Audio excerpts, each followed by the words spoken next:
Hello and welcome to Untold, the best kept secrets in Utah. I'm Jon Spiesman. This show exists because the best lessons in leadership usually aren't the ones people talk about publicly. They're the internal shifts, the hidden trade-offs, and the moments when what got you here stops working. Today's guest with us is Justin Brach, CEO of Subcontractor Hub, a platform that helps HVAC, roofing, and energy storage contractors close deals faster with AI-powered design tools, instant financing, and end-to-end project management.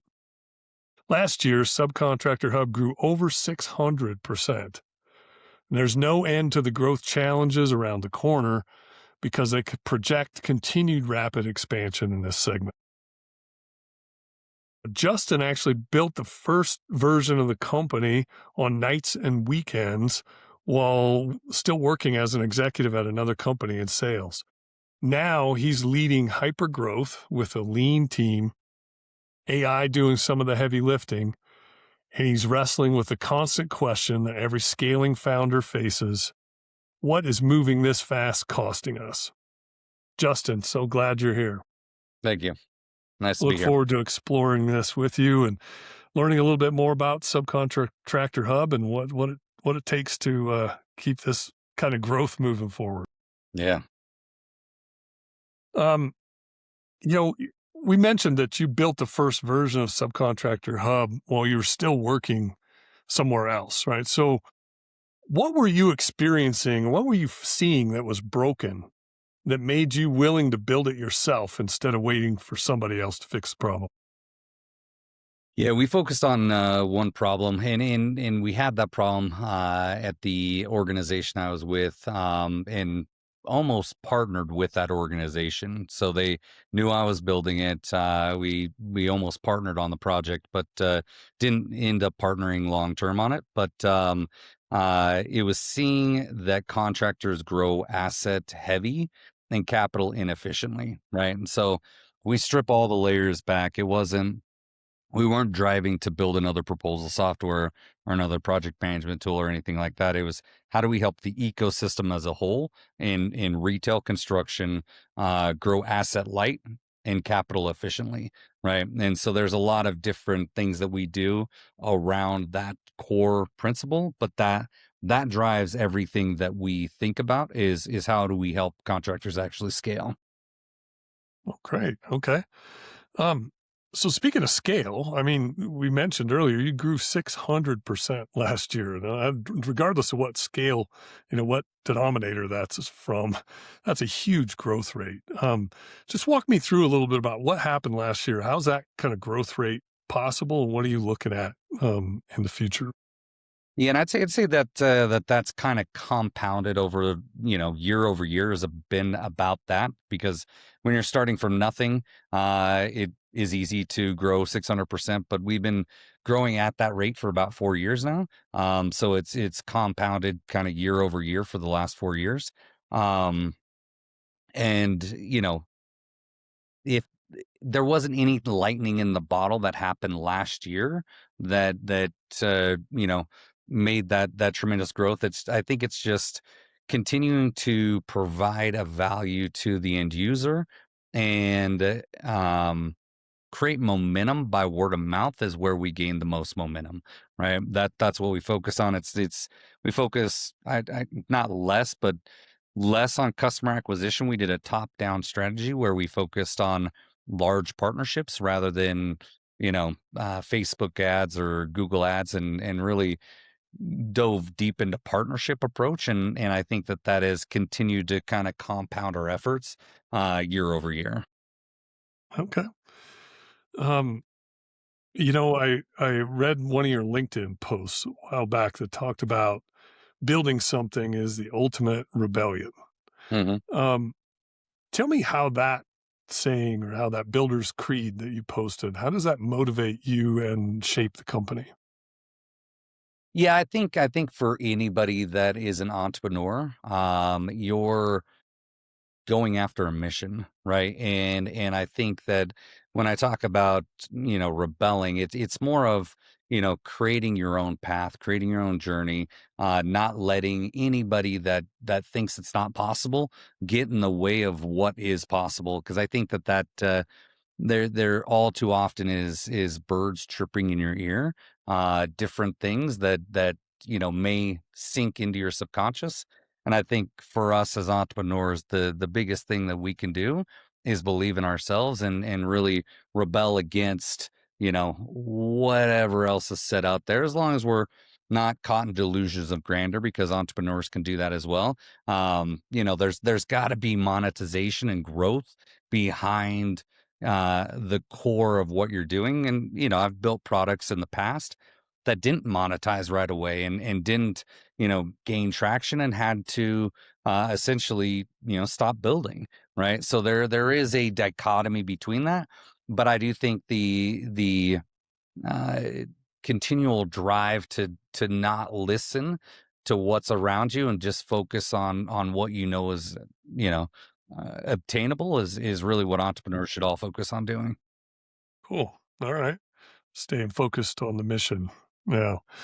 Um, it's at this kind of growth rate, and with the size of team that you've got, clearly there's got to be some hard trade-offs.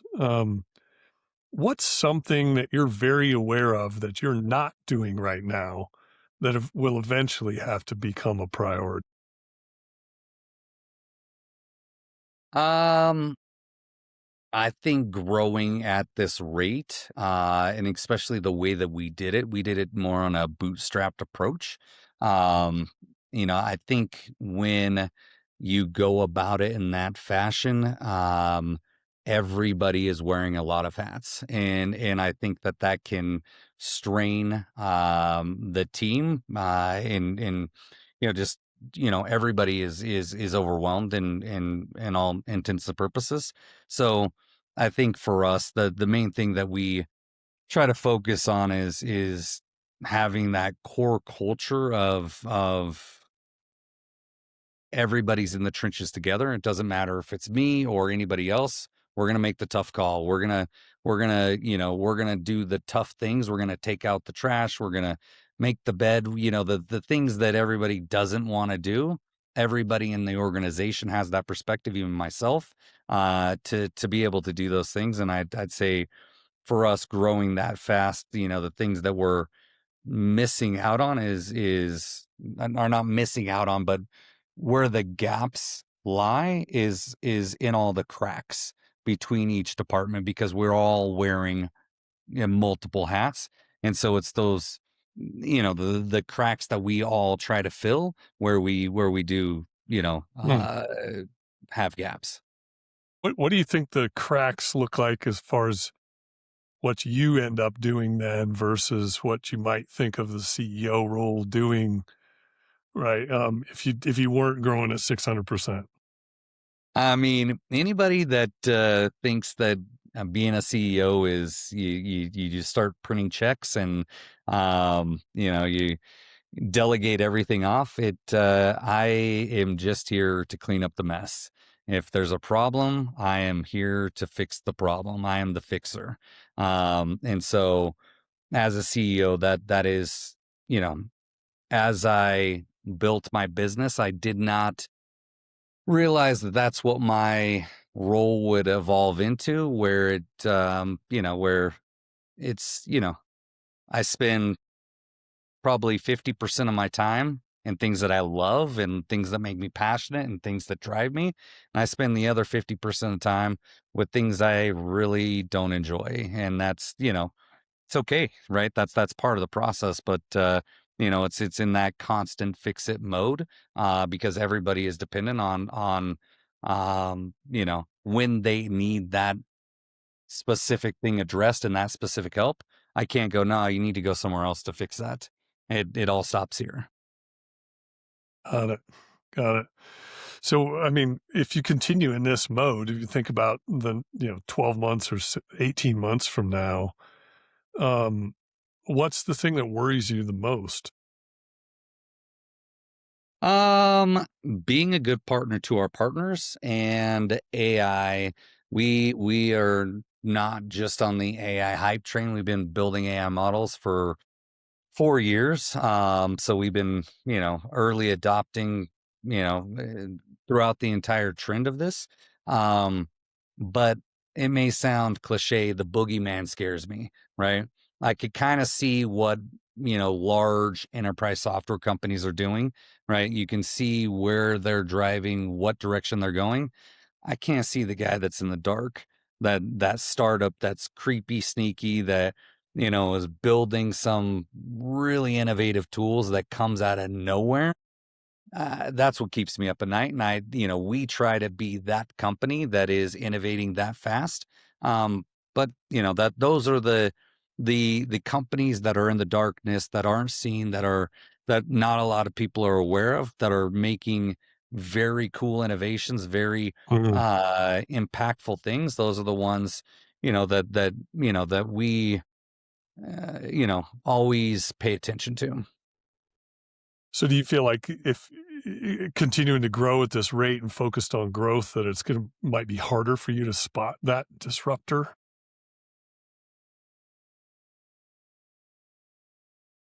Yes and no. We're setting up a structure within the organization that we're calling pods, and these pods are specifically focused on innovation, AI, competition, just the things that if because what happens when you're growing so much, and you've got a large client base, and you continue to create that stability. You have a team that is all focused on stability, right? And if you're not careful, that's all your platform becomes. Is this is who we are, this is what we are, this is stable, it's our foundation. And then evolving and innovating outside of that core infrastructure becomes difficult. So we're extrapolating out from that, and we're creating innovation pods within different teams to make sure that we're not just staying with the status quo of what we are today, but we're always looking around the corner of what is the next evolution of what the business is going to be. Mm, okay. Yeah, make sure that your success doesn't become your downfall, more or less. Yes. Yeah. Yes. Um, so you mentioned wearing a lot of hats and doing a lot of things as CEO. I wonder if I talk to your team, would they say you're holding on to something that you should be letting go of? I doubt it, because I'm a master delegator. So I possible, but I don't know. That's a very, very, very good question. Um, because yeah, yeah, I actually don't know quite how to answer that. Usually I would, but being a very good delegator, I feel like my team has control, and the ability to navigate. I'd say it's more when it comes into the legal sense. Uh, I'm definitely needed, when it comes to structuring of the business, and things like that. Those are the things that, when I talk about fixing, like those are the things that it usually does take my feedback for us to know what direction to move in. Okay. So if you had a blank sheet of paper and imagine 2 years from now, the Subcontractor Hub continues to grow like this. What do you envision your day looking like? Like, what's your focus? Yeah, over the next 2 years, really focusing, I'd say, mostly on continual capitalization. That's what matters most, and it's whether it's monetization into the business as our capitalization, or external capitalization. One of the two. Those are the things that will always be a focus, to make sure that we are. Um, uh, have the fuel to grow the business the way that we need to grow the business. And that fuel can be, a lot of people think it's just from raising, whether it be debt or VC, or, or debt or equity. But, I think a lot of it can be done by different monetization models, and getting very lean in your model, which we are. So I think just a hyper focus on capitalization and monetization, and then outside of that it really is about the AI side of things. We're focused on being the OS for retail construction. And so when I say the operating system for retail construction, there's a lot that goes into that with agentic models and everything that we're building, that needs a core focus of mine to really make sure that we're executing on where we're going. Okay. Yeah, I'm curious, when you're building things moving this fast, how do you decide what's good enough for now versus something that has to be built really the right way or built to last? Good enough now via that's an interesting question, because I think in technology you're never done building, but you get to MVP is quick as possible, right? So if it's a product that your customers love and that they find value in, you stack on top of that. So you're always going to build on that product SKU that somebody really gravitates towards.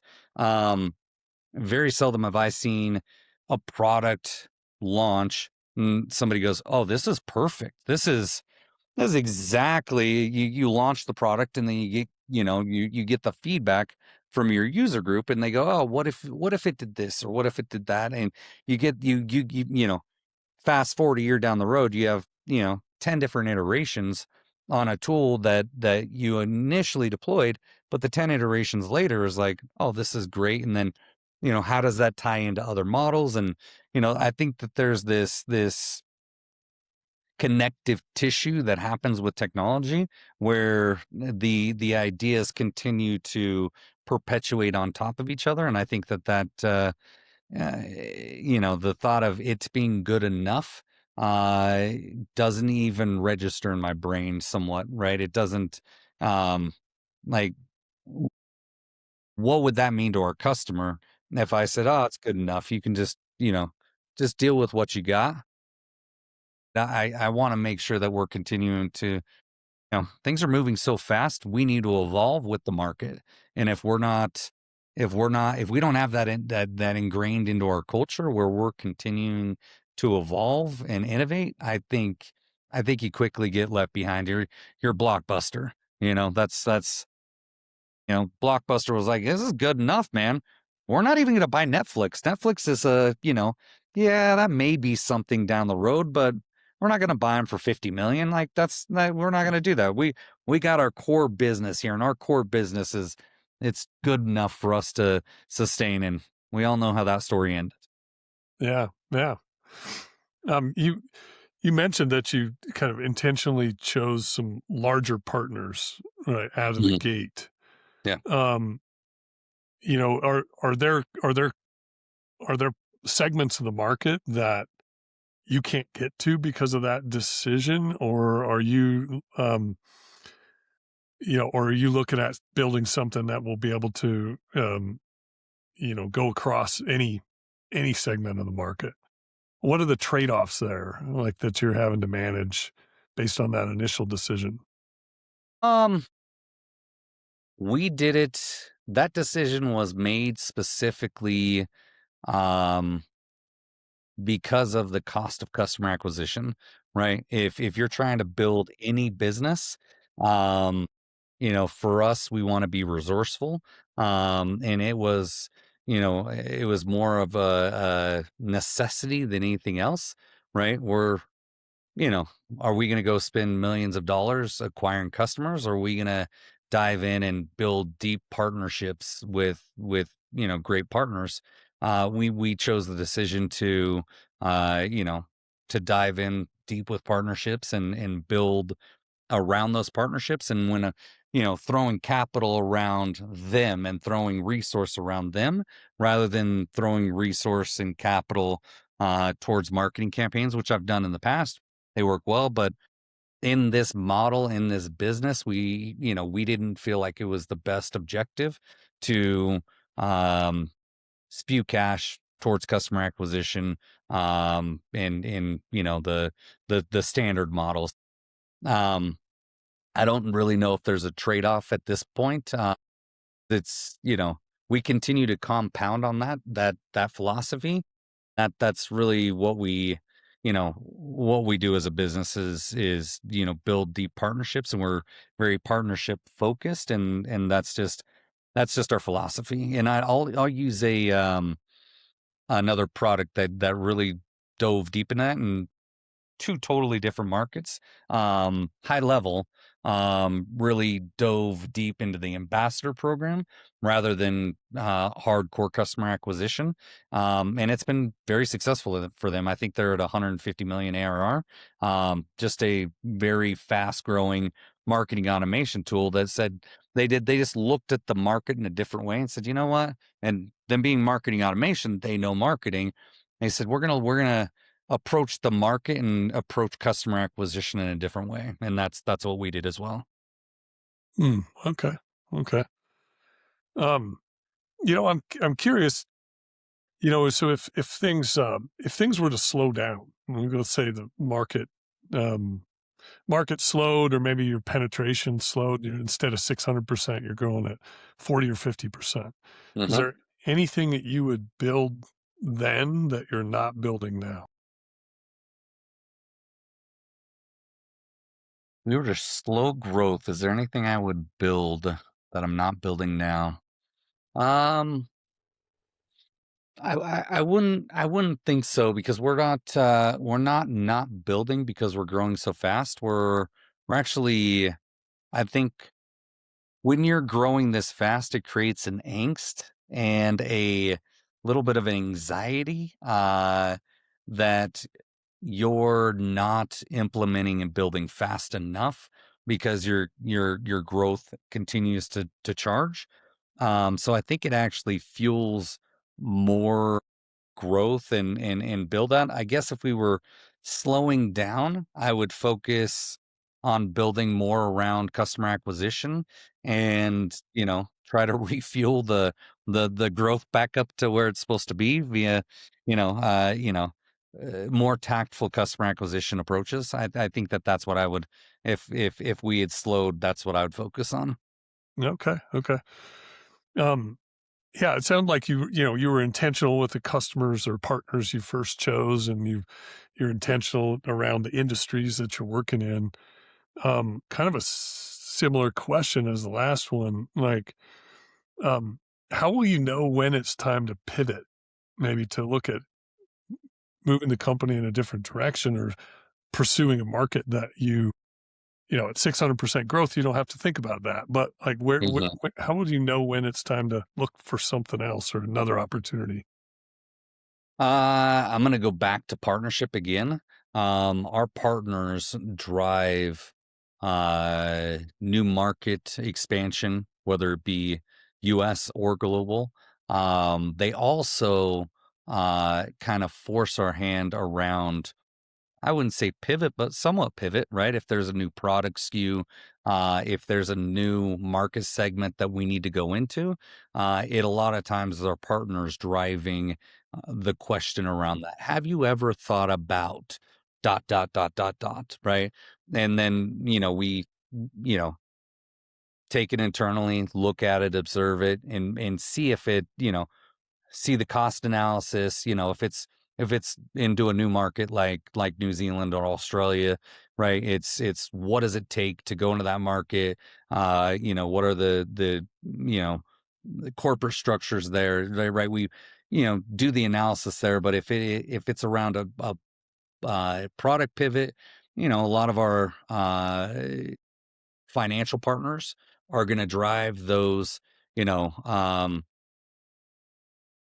you know, pivots and into new markets because of momentum, right? If you say water purification as an example, water purification has a lot of momentum right now. We have a water purification module on the platform, but that was driven from our partners. That wasn't driven I didn't one day wake up and go, you know what, water purification sounds awesome.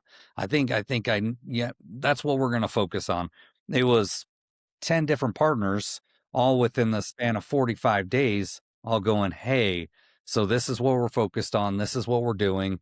And then us kind of analyzing it and then doing our research and diving in. And, fast forward a year, we've had water purification on for a year. Now it's deeply embedded into the platform and a product that a lot of people use. Oh, that's cool. Okay. Um, yeah, I'm curious. What's a belief, maybe as you were moving into the CEO role, a belief you had about being a CEO that turned out to be completely wrong? Um, that I had, I would say early on, the first year, um, I had delusions of grandeur. And I think, although we're growing fast right now, it never comes fast enough.